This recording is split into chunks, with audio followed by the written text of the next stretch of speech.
Egy fontos dolog megkülönböztet bennünket a majmoktól. Nem azt, hogy nem vagyunk olyan szőrösek, hanem másképp tanulunk.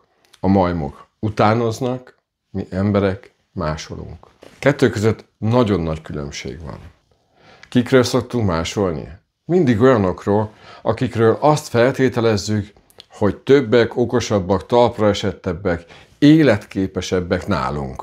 Hogy miért másolunk? Mert azt feltételezzük, ha lemásoljuk azt, amit ők csinálnak, akkor mi is olyan sikeresek, talpra esettek, és minden mások leszünk, amit feltételezünk róluk. Ezzel szemben mi a valóság? Kikről veszünk példát? Veszünk a szüleinkről, és lemásoljuk az összes rossz tulajdonságukat is. Lemásoljuk a politikusokat, akik orba szájba hazudnak, mondhatnak bármit, besározhatnak bárkit, és nincs rájuk nézve következményük. De próbáld meg ezt önmagaddal kapcsolatban használni.